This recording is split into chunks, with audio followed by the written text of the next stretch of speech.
دل کی سختی کا علاج چاہیے.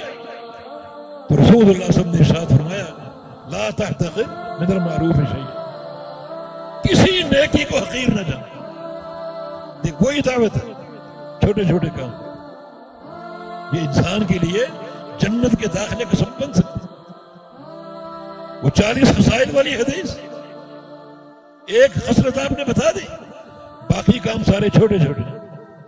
جو بندہ ایک کام کرنے میں کامیاب ہو گیا ثواب کے یقین کے ساتھ اور وعدے کو سچا جانتے ہوئے، یقیناً وہ جنت میں داخل ہو.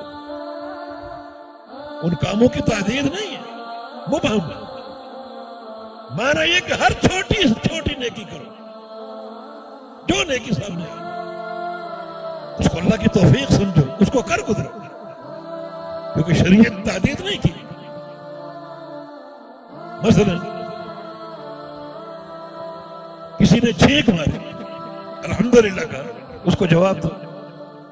بعض محدثین نے ان 40 خصائل میں سے اس کام کو ذکر کیا، چھوٹا سا عمل.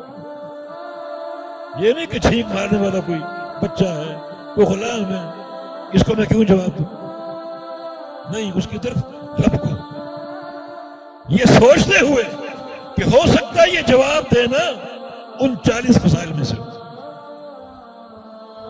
جواب دوں گا جو اللہ کے پیارے میں ہمارا وعدہ ہے وہ سچا ہے اور مجھے ثواب کا یقین، ہو سکتا ہے جنت حاصل ہو جائے.